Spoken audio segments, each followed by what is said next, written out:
کریم صلی اللہ تعالیٰ علیہ وسلم نے حضرت سیدہ زینب کے بارے میں فرمایا کہ میری بیٹی وہ بیٹی ہے کہ جس سے فاطمہ کی نسل چلے گی، اور جو فاطمہ کی طرح روبرو ہوگی، فاطمہ کی مشابہ اگر کوئی اس دنیا میں ہوگا تو وہ میری بیٹی زینب ہوگی۔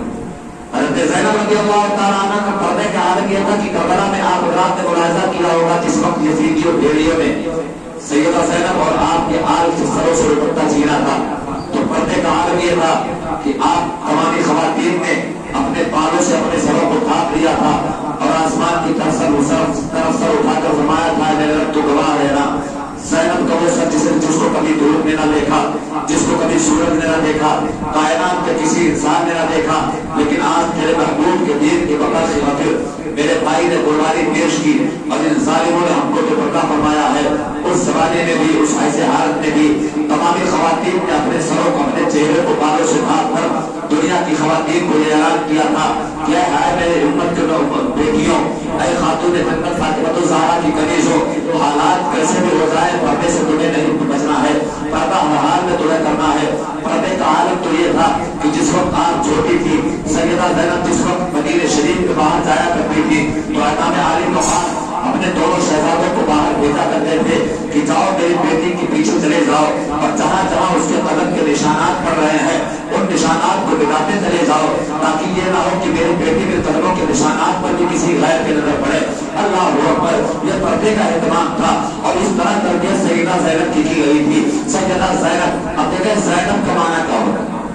زینب زین اور اب سے مرکب، زین اور اب، زین کے معنی ہوتا ہے زینت اور اب کے معنی پاک، اب معنی کیا ہو گیا؟ پاک کی زینت، سبحان اللہ، سیدہ زینب پاک کی زینت۔ اور ایک اور لغت میں زینب کا معنی آیا ہے بہت ہی نڈر، بہادر، اور الحمدللہ کائنات نے دیکھا ہے کہ سیدہ زینب جس وقت یزید کی بارگاہ میں تھی اور یزید امام حسین کے بارے میں رول ضرور بک رہا تھا، تو آج اگر ہمارے ذہنوں میں عورت کا تصور آتا ہے تو یہ تصور فوراً آتا ہے کہ ایک ڈری ہوئی عورت، ایک ڈری اور سہمی ہوئی عورت۔ آج اگر عورت کا تصور ہمارے پر ذہن میں آتا ہے تو چوہے سے گردانی والی عورت کا خیال آتا ہے، ذہن میں عورت کا تصور آئے تو تبھی سہمی ہوئی عورت کا خیال آتا ہے، لیکن اللہ اکبر، سیدہ زینب عورت ہے لیکن ان کے اندر حیدر کرار اور خربت کا خون دوڑ رہا تھا۔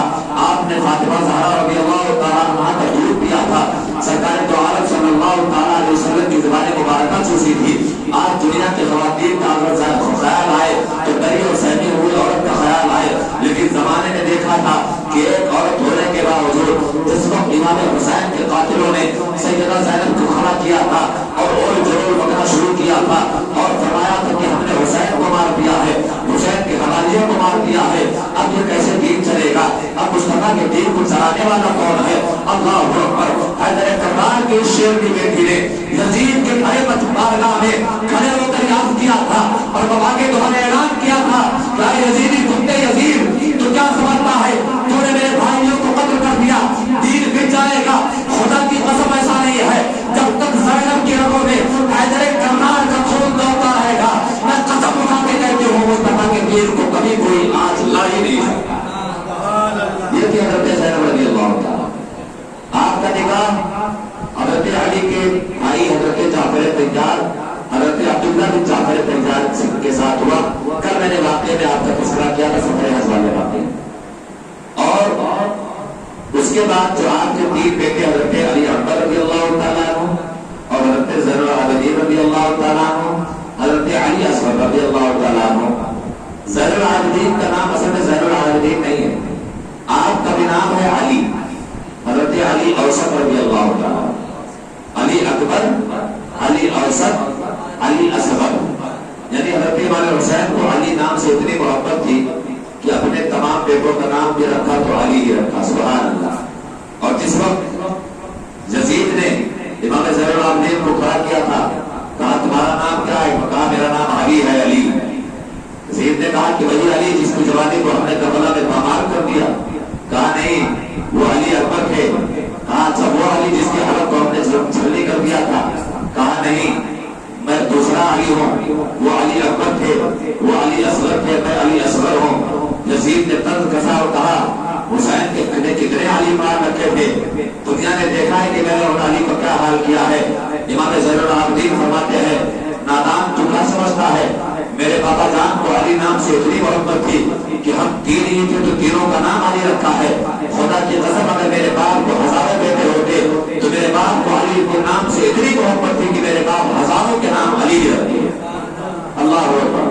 حضرت زین العابدین آپ کے تین بیٹے ہو گئے اور اس سفر میں مدینہ شریف سے جو آپ کے ساتھ مرا تھے حضرت علی کے چونکہ 18 بیٹے تھے دوسری بیوی ہوتی 18 بیٹے تھے ان میں خصوصیت کا ساتھ حضرت عون بن علی حضرت محمد بن علی حضرت ابو بکر بن علی حضرت عمر بن علی حضرت عثمان بن علی اور حضرت عباس البردار رضی اللہ تعالیٰ عنہ. اور اس کے علاوہ چند اور بیٹے تھے 18 بیٹے آپ کے اس سفر میں امام حسین کے ساتھ مدینہ شریف سے اور کربلا تک آپ کے ساتھ میں رہے اور آخری تک آپ کے ساتھ رہے. اور اس کے علاوہ آپ کی 3 بیویاں اس میں آپ کے سفر میں آپ کے ساتھ رہی. خاص طور پر حضرت ام شہبانو رضی اللہ تعالیٰ عنہ جو ایک شہزادی تھی اور جو ایران کے بادشاہ کی بیٹی تھی. اللہ اکبر. ایران کے بادشاہ کی بیٹی تھی وہاں رہی تب بھی شہزادی کہی گئی اور جس وقت امام حسین کے عقل میں آئی تو جنتی جوانوں کی سردار کی بیوی کہلائی. آپ کے بارے میں بیان کیا گیا ہے کہ جب حضرت عمر کے زمانے میں ایران کو فتح کیا گیا تو اس وقت کچھ لوگ جب فتح کرتے تھے تو وہاں کے سازو سامان بھی اٹھائے جاتے تھے اور ساتھ ہی ساتھ جو لوگ بنتے تھے انہیں قیدی بنا کر اٹھایا جاتا تھا. انہیں قیدیوں میں حضرت شہبانوں کی 3 بہنیں آئی اور جس وقت مسجد نبوی میں قیدی سامان اور سازو سامان کے ساتھ حضرت شہبانوں کی 3 بہنیں کھڑی ہوتی ہیں. ان تینوں کے بدن پر سورج پورا بدن ان کا سورج سے بھرا ہوا ہوتا ہے. اللہ اکبر. تیارے غیر میں ہے دشمنوں کے ہاتھوں میں آئی ہے قمیص اور باغیاں بنا کر لائی ہے. سامان کی تقسیم ہو رہی تھی اور ہوتا یہ تھا کہ جو لوگ قیدی بنا کر لائے جاتے تھے انہیں غلام بنا کر یا قمیص بنا کر لوگوں کے حوالے کر دیا جاتا تھا. یہ 3 شہزادیاں یہاں پر کھڑی تھی اور ان کے روح میں جلال کا عالم یہ تھا اگر ہم میں سے کوئی ہوتا تو دشمنوں کے ہاتھوں میں لگ جاتا تو ہماری حالت خراب ہوتی, سر جھکا ہوتا, چہرہ اترا ہوتا. لیکن سیدنا شہبانوں کا سینہ چوڑا ہوا ہے, روح و جلال کے عالم میں ہے اور ایرانی زبان میں نہ جانے کیا گھر پک رہی ہے. حضرت عمر فاروق اعظم کی نظر پڑی تو آپ سوچتے اور حیران ہو جاتے ہیں. تیارے غیر میں ہے اتنی ہمت کی خاتون کون سی ہے جس خاتون کے اندر اتنا جذبہ ہے, اتنا جوش بھرا ہوا ہے. آپ نے پوچھا یہ کون ہے؟ لوگوں نے بتایا کہ یہ شہنشاہ ایران کی 3 بیٹیاں ہیں, یہ تینوں شہزادیاں ہیں. اللہ اکبر. یہ لوگ تبدیلہ حضرت شہبانوں کی بارگاہ میں فیصلہ یہ ہوتا ہے کہ یہ تینوں شہزادیاں ہیں لہٰذا انہیں کنیز نہ بنایا جائے, کسی شہزادے کے حوالے کر دیا جائے. لوگوں نے فرمایا کیا عمر آپ بڑی سے آپ نکاح کر لیں اور چھوٹیوں سے کسی اور کا نکاح فرما دے. حضرت عمر فاروق اعظم رضی اللہ تعالیٰ عنہ فرماتے ہیں کہ نہیں چونکہ یہ شہزادیاں ہیں لہٰذا انہیں کسی شہزادے کے حوالے کیا جائے گا.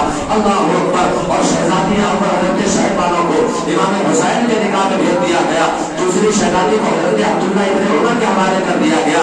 تیسری شہزادی کو حضرت محمد بن ابو بکر کے حوالے کر دیا جاتا ہے. وہ شہبانوں جو خاتون تھی وہ ایران کی شہزادی تھی اور اس کے بعد جب آپ خاتون جنت فاطمہ الزہرا رضی اللہ تعالیٰ کے گھر میں آتی ہے, امام حسین کے نکاح میں آتی ہے تو اللہ تعالیٰ نے آپ کو کھڑکی اور برکت عطا فرمایا ہے کہ جس وقت میدان قیامت میں امام حسین رضی اللہ تعالیٰ عنہ جنتی جوانوں کی سرداری کر رہے ہوں گے, پورے جنتی جنتی حضرات جتنے دنیا کی جنتی ہوں گے سب امام حسین کے پیچھے چلیں گے اور وہاں پر آپ کی بیوی شہبانوں بھی موجود ہوگی. یہاں پر شہزادی تھی اور انشاءاللہ جنت کے ملکہ کے طرف بڑھا رہے گا.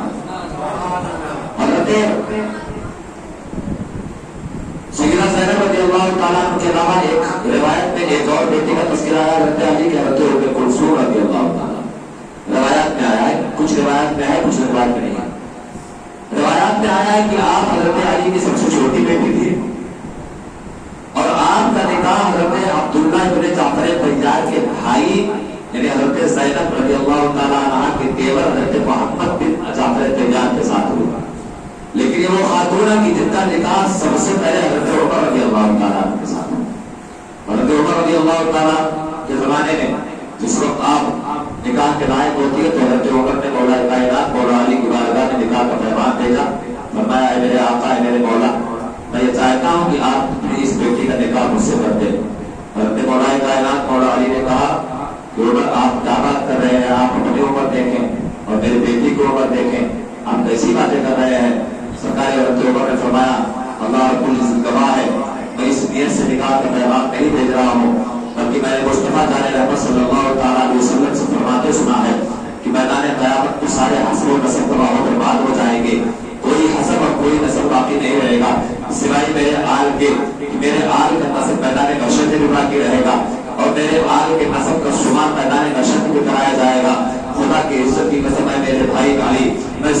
نیت سے کہہ رہا ہوں کہ آپ اپنی بیٹی میرے نکاح میں دے دیں تاکہ میں خاتون جنت فاطمہ الزہرا کے داماد میں شمار ہو جاؤں. کل جب میدان قیامت میں میرے حسب و نسب کا کوئی پتہ نہیں ہوگا تو میں چاہتا ہوں کہ آپ کی بیٹی سے نکاح کر کے میں آپ کے آل میں اور آپ کے حسب میں شامل ہو جاؤں تاکہ میدان قیامت میں جہاں دنیا والوں کا کوئی حسب نسب باقی نہ رہے وہاں میں فاطمہ کے داماد کے ساتھ الحمدللہ میرا حسب و نسب بھی باقی رہا. حضرت عمر کے ساتھ نکاح ہوا اور بعد میں آپ کا نکاح حضرت محمد بن جعفر طیار کے ساتھ ہوا.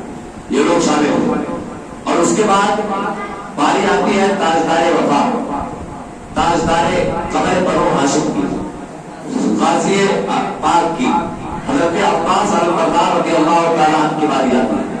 حضرت عباس البردار رضی اللہ تعالیٰ عنہ کون شخصیت ہے جو کربلا میں حضرت مولا امام حسین کے البردار ہوئے. آپ نے اپنے قافلے کا علم کس کے ہاتھوں میں دیا تھا؟ حضرت عباس البردار کے ہاتھوں میں دیا. اللہ اکبر. قمر بنو ہاشم آپ کو کہا گیا ہے. اتنے خوبصورت تھے اتنے وزیر تھے کہ جس کا بنو ہاشم کا چاند کہا گیا ہے. تاجدار وفا کا لقب آپ کو دیا گیا ہے. اس قدر وفادار تھے کہ میدان کربلا میں امام حسین رضی اللہ تعالیٰ عنہ کے قدم کے ساتھ اگر کوئی قدم ملا کر چلنے والا تھا تو حضرت سیدنا عباس البردار رضی اللہ تعالیٰ عنہ تھے. اللہ اکبر. حضرت عباس البردار کون ہیں؟ حضرت عباس البردار حضرت علی کے بیٹے ہیں. اللہ اکبر. اور آپ دیکھیں اور حضرت عباس کے ساتھ وہ ہے جو دعائے فاطمہ ہے. دعائے فاطمہ رضی اللہ تعالیٰ عنہ کی وجہ سے حضرت عباس اس دنیا میں تشریف لائے. آپ دیکھیں کس طرح حضرت فاطمہ کی دعا ہے. حضرت عباس البردار رضی اللہ تعالیٰ عنہ کی والدہ کا نام ہے ام البنین حضرت فاطمہ کلابیہ رضی اللہ تعالیٰ عنہ.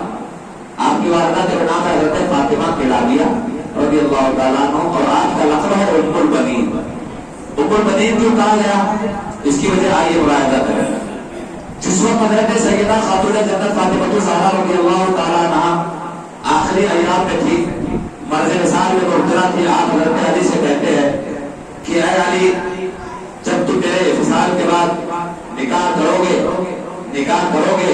حضرت علی خاموش رہے کوئی جواب نہیں دیتے ہیں کیونکہ آپ جانتے ہیں کہ آقا نے فرما دیا ہے کہ فاطمہ کو جس نے ناراض کیا گویا اس نے اللہ کو ناراض کیا.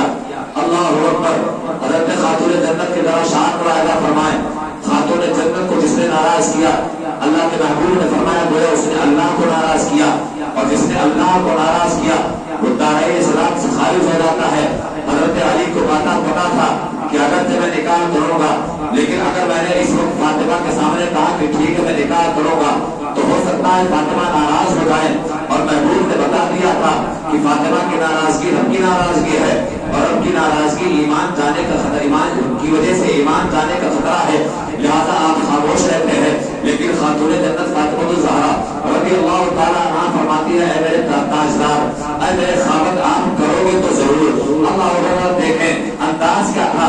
آپ کرو گے تو ضرور لیکن میری ایک وصیت ہے آپ کسی ایسے خاتون سے نکاح کرنا جو کسی بہادر خاندان کی عورت ہو. بہادر خاندان کی عورت ہونے کے ساتھ ساتھ وہ خود بھی بہادر ہو. اللہ اکبر. حضرت علی فرماتے ہیں کہ اے میری شریک حیات آخر وجہ کیا ہے تو کہہ رہے ہو کہ خاندان بہادر کی عورت ہو اور وہ خود بھی بہادر ہو.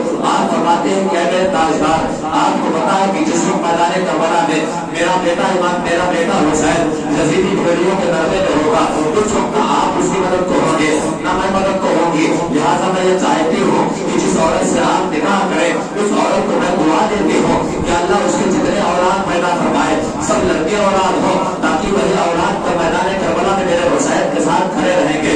میرے حسین کے بازو سے بازو ملا کر لگے رہیں گے. میرے حسین کے قدم کے ساتھ قدم ملا کر چلیں گے. اللہ اکبر. خاتون جنت فاطمہ الزہرا نے دعا فرمائی تھی کہ آپ جس خاتون سے نکاح کرو گے اس خاتون کے لیے میری دعا ہے اس خاتون کو جتنی اولادیں ہوں گی سب کے سب لڑکے کا شکل میں ہوں گے. یہی وجہ ہے کہ حضرت فاطمہ کے نابیہ کو خاتون جنت کی دعا کا اثر ہوا اور آپ نے جتنی اولاد دی سب کے سب لڑکے پیدا ہوئے. اسی وجہ سے آپ کو فاطمہ ام البنین لڑکوں کی ماں کہا. حضرت فاطمہ کے نابیہ رضی اللہ تعالیٰ آپ اس قدر محبت فرماتی تھی اہل بیت اطہار سے اور سیدہ خاتون جنت فاطمہ الزہرا رضی اللہ تعالیٰ عنہ کی مثال کے بعد حضرت مولا کائنات کے نکاح میں آپ آئے. آپ کے بیٹوں سے آپ ہمیشہ کہا کرتے تھے کہ بیٹو خاتون جنت کی شان وہ ہے اور ان کے بچوں کی شان یہ ہے کہ میں ان کی کنیز ہوں اور ان کے آج جو ہے تم ان کے غلام ہو، لہذا اے میرے بچوں ہمیشہ ان کے غلامی میں رہنا، کبھی ان کے آگے مت جانا، جنت میں بھی انشاءاللہ ان کے غلامی میں ہم رہیں گے۔ اللہ اکبر۔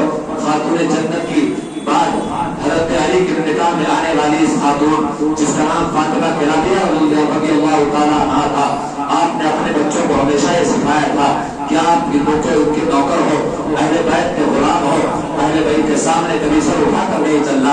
یہی وجہ ہے کہ پوری زندگی جب تک حضرت عباس علمبردار رہے آپ نے امام حسین کو لفظ بھائی کہہ کر نہیں پکارا ہے، بھائی یا بھائی جان کبھی نہیں کہا ہے، جب بھی پکارا تو آقا ہے میرے آقا کہہ کر پکارا ہے، اور اس قدر آپ اہل بیت کا ادب فرماتے تھے۔ حضرت فاطمہ رضی اللہ تعالیٰ عنہ کی جو اصل اولاد تھے ان اولادوں کا اس قدر احترام فرماتے تھے۔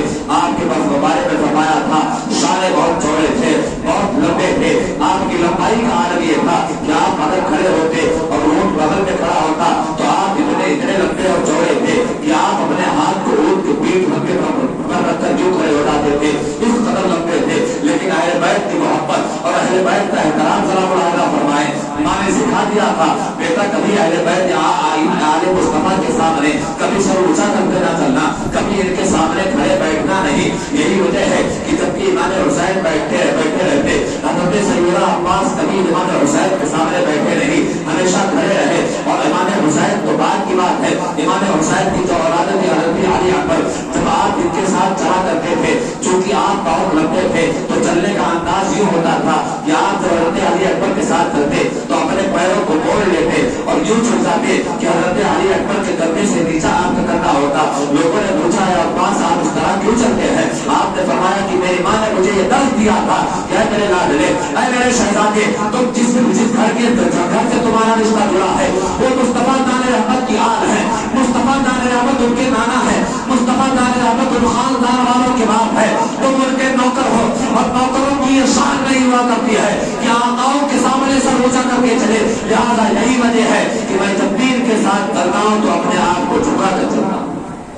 حضرت عباس رضی اللہ تعالیٰ بہت خوبصورت یہ بڑا حسن آپ کو اللہ تعالیٰ نے عطا فرمایا اور آپ کو غازی کا رقم دیا۔ غازی کسے کہتے ہیں؟ جو حالت ایمان میں کسی اسلامی جنگ میں جائے اور حالت ایمان میں زندہ بچ کر واپس آ جائے اسے غازی کہا ہے۔ اور شہید کوئی بندہ مومن اسلام کی کسی جنگ میں جائے یا اسلام کے تحفظ کے لیے کہیں جائے اور اسے شہید کر دیا جائے تو وہ شہید کہا جاتا ہے۔ جان کی قربانی اگر پیش کر دی تو شہید، اور زندہ سلامت واپس آ جائے تو اسے غازی کہا جاتا ہے۔ حضرت عباس رضی اللہ تعالیٰ عنہ کا لقب کیا دیا گیا؟ غازی، اس لیے غازی عباس صاحب کو کہا جاتا ہے۔ حالانکہ دنیا اس بات کو جانتی ہے کہ میدان کربلا میں امام حسین سے پہلے حضرت عباس کی شہادت ہوئی، آپ کے بازو کاٹے گئے، سینہ سلی کیا گیا، انشاءاللہ وہ واقعات آپ کو بتائے جائیں۔ آپ شہید کیے گئے لیکن پھر بھی دنیا آپ کو غازی کے لقب سے یاد کرتا ہے۔ وجہ کیا ہے؟ آئیے وجہ سمان کرے اور قربان چاہیے آپ کی ذات کا۔ حضرت علی رضی اللہ تعالیٰ ایک جنگ میں عیسائی اور یہودیوں کے ساتھ جنگ تھی، آپ نے اپنے تقریباً 12 بیٹوں کو اس جنگ میں اپنے ساتھ لیا اور میدان جنگ کے لیے نکل گئے۔ جس وقت نکارے جنگ بچا حضرت مولا کائنات نے کہا کہ کون ہے علی کا بیٹا؟ ذرا ملاحظہ فرمائیں، کون ہے علی کا بیٹا جو جائے میدان جنگ میں جائے اور دشمنوں کو مقابلہ کرے اور دشمنوں کو تیز فرما دے۔ اللہ اکبر۔ جیسے سننا تھا حضرت امام حسن مصطفیٰ رضی اللہ تعالیٰ کھڑے ہوتے ہیں، فرماتے ہیں بابا جان میں جاؤں گا۔ آپ نے فرمایا بیٹے تم نے میرا جملہ نہیں سنا ہے، میں نے کہا ہے کہ کون ہے علی کا بیٹا؟ فرماتے ابا جان میں بھی آپ کا بیٹا ہوں۔ آپ نے فرمایا ٹھیک ہے تم میرے بیٹے ہو، لیکن قرآن نے تمہیں ابناؤکم کے ذریعے نبی کا بیٹا ہونا اعلان فرما دیا ہے۔ تمہاری شان یہ ہے جتنے میری فاطمہ کی اولادیں ہیں اللہ نے قرآن میں انہیں ابناؤکم نبی کا بیٹا کہہ کر پکارا ہے۔ اب تم میرے بیٹے نہیں نبی کے بیٹے ہو گئے، لہٰذا تمہیں میدان میں نہیں جانے دیا جائے گا۔ میرا یہ کہنا کہ کون ہے علی کا بیٹا جو میدان جنگ میں جائے؟